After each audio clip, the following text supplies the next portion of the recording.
नमस्कार दोस्तों, आपका हमारे ऑनलाइन लेक्चर सीरीज में एक बार फिर से बहुत बहुत स्वागत है। डेटा स्ट्रक्चर के लेक्चर सीरीज में आज हम बात करेंगे डिलीशन फ्रॉम लीनियर एरे। काफ़ी इंपॉर्टेंट ऑपरेशंस है लीनियर एरे का, जिसको हम एल्गोरिथम और एग्जाम्पल के साथ डिटेल में समझेंगे और साथ में हम टाइम कम्प्लेक्सिटी भी देखेंगे कि कितना टाइम कम्प्लेक्सिटी इसका होता है। तो इसके प्रीवियस में हमने ट्रैवर्सिंग और इंसर्शन के बारे में डिटेल डिस्कस कर लिया था। वो आप हमारे प्रीवियस वीडियो में जाकर देख सकते हैं, यहाँ आई बटन पर लिंक आ रहा होगा, वहाँ से भी उसमें जा सकते हैं। तो हम आज बात करें ऑपरेशंस की सीरीज में, तो हमने ट्रैवर्सिंग इंसर्शन की बात प्रीवियस में कर लिया है। आज हम बात करेंगे डिलीशन की। Deletion from array means removing an element and replacing it with next element. Simply समझिएगा, कहने का मतलब कि जो आपको एरे कोई दिया होगा, उस एरे में नंबर्स ऑफ एलिमेंट हो सकते हैं, उसमें से किसी एक एलिमेंट को रिमूव करना है और रिमूव करने के बाद जो वहाँ पे प्लेस एम्प्टी हो जाएगा, उस प्लेस को फिल करना है उसके नेक्स्ट एलिमेंट से, जो उसके नेक्स्ट में एलिमेंट रहा हो। तो उसी को हम समझेंगे यहाँ डिटेल में कैसे पॉसिबल है। तो यहाँ पे 3 केस आते हैं, जैसे प्रीवियस में हमने देखा था इंसर्शन करते टाइम, वहाँ पे भी 3 केस आए थे। एक तो हम डिलीशन कहाँ से कर सकते हैं, deletion from beginning of array, array के बिगिन पॉइंट से, जहाँ से स्टार्ट हो रहा है उसका element, from end of the array, जो लास्ट एलिमेंट होगा, जो एरे का लास्ट एलिमेंट है, एंड है, वहाँ से अगर डिलीट करना है उसको, देन और फ्रॉम गिवन लोकेशन, अगर आपको कोई लोकेशन दे दिया गया कि इस लोकेशन के एलिमेंट को रिमूव करना है, तो उस केस में आपका ये एप्लीकेबल होगा। तो तीनों केस को पहले हम समझ लेते हैं बेसिक कंसेप्ट, फिर इसके बाद हम एल्गोरिथम पे आएंगे और एल्गोरिथम के साथ हम एक एग्जांपल को भी सॉल्व करके देखेंगे कैसे डिलीशन हो रहा है। तो सबसे पहले बात करें बिगिनिंग से, तो किसी भी एरे, सपोज कीजिए कि एक हम एरे ले रहे हैं फॉर एग्जाम्पल के तौर पर, जैसे यहाँ पे हमने ले लिया 5 एलिमेंट का एरे है, जिसमें पहला एलिमेंट है 30, 40, 25, 27 और 35। इस तरह से एलिमेंट हैं। जो फर्स्ट केस बोल रहा है, अगर इसका इंडेक्सिंग कर दें हम, इंडेक्सिंग 1 2 3 4 5, इंडेक्सिंग 1 से भी कर सकते हैं या फिर 0 से कीजिए, वो आप पे कन्वीनियंस है, कैसे भी कर सकते हैं। ज़्यादा इजी है, यहाँ पे अगर हम 1 से करेंगे तो कैलकुलेशन थोड़ा मुझे ईजी हो जाएगा। तो बिगिनिंग से करते हैं, तो सबसे पहले बिगिनिंग से करने का मतलब क्या हो गया कि एरे का सबसे स्टार्टिंग फर्स्ट लो पॉइंट, फर्स्ट एलिमेंट कौन सा है, इस एलिमेंट। अगर सपोज करो कि 30 को रिमूव करना है, तो 30 को रिमूव करने के लिए हम क्या करेंगे, सबसे पहले हम 30 को रिमूव कर देंगे। मीन्स इस 30 को हमने क्या किया, रिमूव कर दिया। बचा क्या एलिमेंट, 40, 25, 27 और 35। अब लोकेशन क्या है, 1 2 3 4 5। जैसे हमने 30 को रिमूव किया, तो आप देखेंगे कि यहाँ पर रिमूव होने के बाद ये क्या होगा, एक आपका स्पेस एम्प्टी हो जाएगा।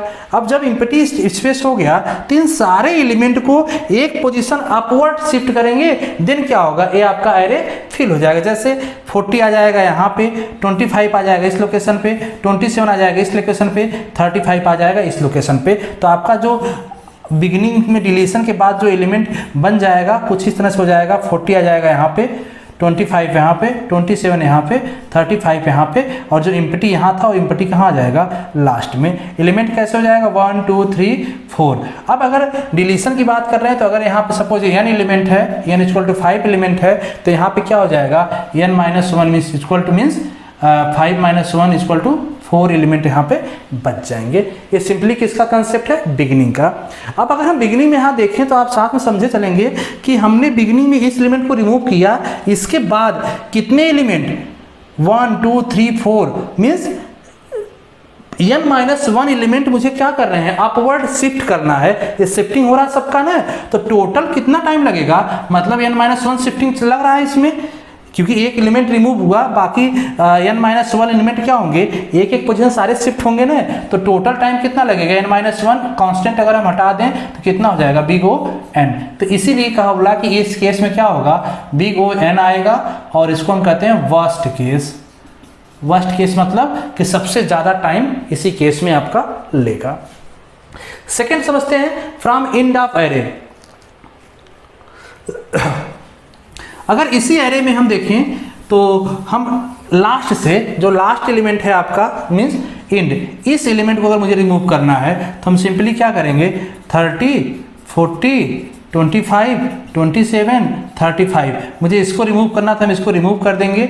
रिमूव करने के बाद क्या बन जाएगा आपका, जो एलिमेंट बन जाएगा 30 40 25, 27 और यहाँ पे एम्प्टी आपका यहाँ पे फ्री हो जाएगा। तो इस तरह से 1 2 3 4 एलिमेंट बच जाएंगे। अब यहाँ पे अगर देखें तो हमने किसी भी एलिमेंट को कहीं पे अपवर्ड या डाउनवर्ड मूव नहीं किया। जब मूवमेंट नहीं किया तो जाहिर सी बात है केवल कांस्टेंट टाइम यहाँ पे लगेगा। केवल इसको रिमूव करने में कांस्टेंट टाइम कितना होगा 1, जिसको हम कह सकते हैं बिग O 1। इसी केस में आपको होता है बेस्ट केस, मतलब ये बेस्ट केस पे लाई करेगा। ध्यान दीजिए ऐसे छोटे छोटे क्वेश्चन हो सकते हैं आपको, जैसे कॉम्पिटिटिव एग्जाम में जाते हैं तो कॉम्पिटिटिव एग्जाम में पूछा जा सकता है कि डिलीशन एरे में किसी एलिमेंट को डिलीशन करने पे बेस्ट केस में कितना कॉम्प्लेक्सिटी होगा, या फिर ऐसा पूछ सकता है कि बेस्ट केस कब अकर करेगा। तो आप ऐसे बोल सकते हैं कि जब एरे को लास्ट एलिमेंट को रिमूव किया जाए देन। तो इस तरह से आपका हो गया। अब फिर यहाँ पे क्या हो जाएगा, अगर यहाँ पे n एलिमेंट इक्वल टू 5 है तो यहाँ पे कितना हो जाएगा n-1 means 5 - 1 equal to 4 element. ठीक है। अब next third, from given location, ये सबसे इंपॉर्टेंट है। जैसे इंसर्शन टाइम सबसे इंपॉर्टेंट हमने लेके चला था लोकेशन वाले पॉइंट को, केस को लेके, तो यहाँ भी हम अगर किसी लोकेशन से रिमूव करना है तो इंपॉर्टेंट होगा, उसको समझते हैं कैसे काम करेगा। तो सेम अगर एग्जाम्पल को लें और यहाँ पे हम बोल दें, आपसे क्वेश्चन कर दें कि मुझे रिमूव करना है location 3, k equal to 3 location का मुझे एलिमेंट रिमूव करना है, देन कैसे होगा, मतलब आपका सिनारियो बनेगा 30, 40, 25, 27, 35, 1 2 3 4 5, 3 लोकेशन मतलब इसको रिमूव करना है। जब इसको रिमूव करना है मतलब यहाँ पे क्या हो जाएगा, रिमूव करने के बाद एक ब्लैंक हो जाएगा।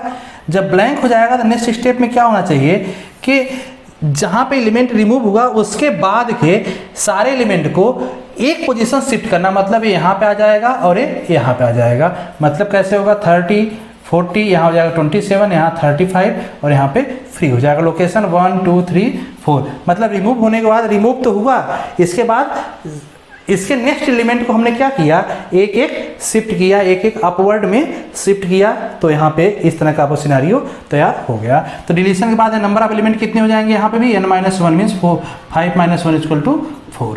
तो ये आपका केस तीनों हो गया। अब इसको एल्गोरिथम से समझिएगा। एल्गोरिथम क्या कह रहा है, डिलीट LA मीन्स आपका एक लीनियर एरे है। लीनियर एरे जैसे आपको यहाँ पे लिया लीनियर एरे, यही आपका एरे ले लिया मैंने। n means number of element, n कितने हैं इसमें, n इक्वल टू हमने ले लिया कितने, 5 हैं यहाँ पे। ठीक है। k सपोज करो हमने 3 ही लिया यहाँ पे। एक मैंने ले लिया आइटम एज ए वेरिएबल ले लिया। तो एल्गोरिथम प्रोसीड करते हैं और समझते हैं कि कैसे काम कर रहा है। सबसे फर्स्ट स्टेप क्या बोल रहा है आपका, set item equal to linear array k means k की वैल्यू आपको यहाँ दिया हुआ k इक्वल टू 3, मतलब हम आइटम इक्वल टू सेट कर लेंगे। आइटम इक्वल टू कितना हो गया, k3 मतलब इसकी वैल्यू कितनी है 25। ठीक है, पहला step complete. Second, repeat item from j equal to k to n-1। अब ध्यान दीजिए यहाँ पे लूप चल रहा है means j equal to k, हम j लेंगे value j equal to k की वैल्यू कितनी है 3 यहाँ पे, और कब तक चलेगा n-1, मतलब n की वैल्यू कितनी है 5, तो n-1 की वैल्यू कितनी जाएगी 4, तो 4 तक चलेगा। ठीक है। इस लूप में जो स्टेटमेंट आपका आ रहा है क्या बोल रहा है, set linear array j means j की वैल्यू कितनी है 3, मतलब इस लोकेशन की बात कर रहा है, इसको सेट कर लेगा किससे, लीनियर एरे j+1 वैल्यू कौन सा है, j+1 ये वाली होगी, क्योंकि j की वैल्यू 3 है तो j+1 मतलब 4 लोकेशन की, इसकी वैल्यू इसको यहाँ पे आ जाएगा, इसकी वैल्यू यहाँ पे आ जाएगा। तो क्या सिनेरियो बन जाएगा, 30, 40, और ध्यान दीजिए यही कर रहा है ना यहाँ पे LJ इक्वल टू, मतलब यहाँ पे वैल्यू असाइन हो जाएगा इसका, तो इसकी वैल्यू यहाँ पे आ जाएगी कितना हो जाएगा 27, और यहाँ पे ब्लैंक यहाँ 35। ठीक है। अब इसके बाद फिर जब लूप में आएगा तो j की वैल्यू क्या कर रहा है, j की वैल्यू इंक्रीमेंट कर जाएगा, क्योंकि फॉर लूप है तो j इक्वल टू j+1, मतलब j की वैल्यू हो जाएगा 4। अब j की वैल्यू कितनी हो गई 4, मतलब इस लोकेशन पे आ जाएगा 1 2 3 4 5। ठीक है, j की वैल्यू आ गई यहाँ पे। अब क्या करेगा, लीनियर एरे j, मतलब इस लोकेशन की बात कर रहा है, इस लोकेशन पे हम इसको प्रीवियस को फिल कर लेते हैं 40, 27, यहाँ पे जो वैल्यू आ जाएगी किसकी, j+1, j+1 मतलब a वाली वैल्यू यहाँ पे आ जाएगी, मतलब यहाँ हो जाएगा 35 और यहाँ हो जाएगा फ्री। तो इस तरीके से, और इसके बाद फिर जब j की वैल्यू हो जाएगी इंक्रीमेंट होकर 5, तो कंडीशन आपका क्या कर जाएगा, फेल कर जाएगा, कंडीशन फेल कर जाएगा, तो इसके बाहर आ जाएगा, लूप के बाहर यहाँ सेट कर लेगा n इक्वल टू, मतलब टोटल नंबर ऑफ एलिमेंट कितने हो जाएंगे, n-1 equal to 5 - 1 equal to 4, तो 4 एलिमेंट हो जाएंगे, 4 एलिमेंट यहाँ पे बचे हुए हैं, यही सिनारियो क्रिएट हो जाएगा।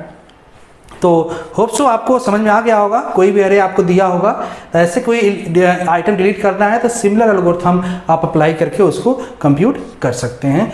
अब यहाँ पे अगर कम्प्लेक्सिटी की बात करेंगे तो मैंने बता दिया कम्प्लेक्सिटी कि इस केस में क्या होगा, जो आपको लोकेशन दिया होगा इस केस में एवरेज केस लाइज करता है, और यहाँ भी कम्प्लेक्सिटी बिग O n ही माना जाता है। क्यों ऐसा होता है, क्योंकि यहाँ पे डिपेंड करेगा जो मूवमेंट हो रहा है, जो ये शिफ्टिंग हो रहा है, ये डिपेंड कर रहा है किस पे, कि कौन सी लोकेशन की वैल्यू आप रिमूव कर रहे हैं। होप सो कंसेप्ट आपको समझ में आ गया होगा डिलीशन का। तो आज को ये लेक्चर में यहीं तक करते हैं। नेक्स्ट लेक्चर में हम बात करेंगे सॉर्टिंग की, कि किसी भी एलिमेंट को सॉर्ट कैसे कर सकते हैं लीनियर एरे में। Thank you for watching this video, thank you so much.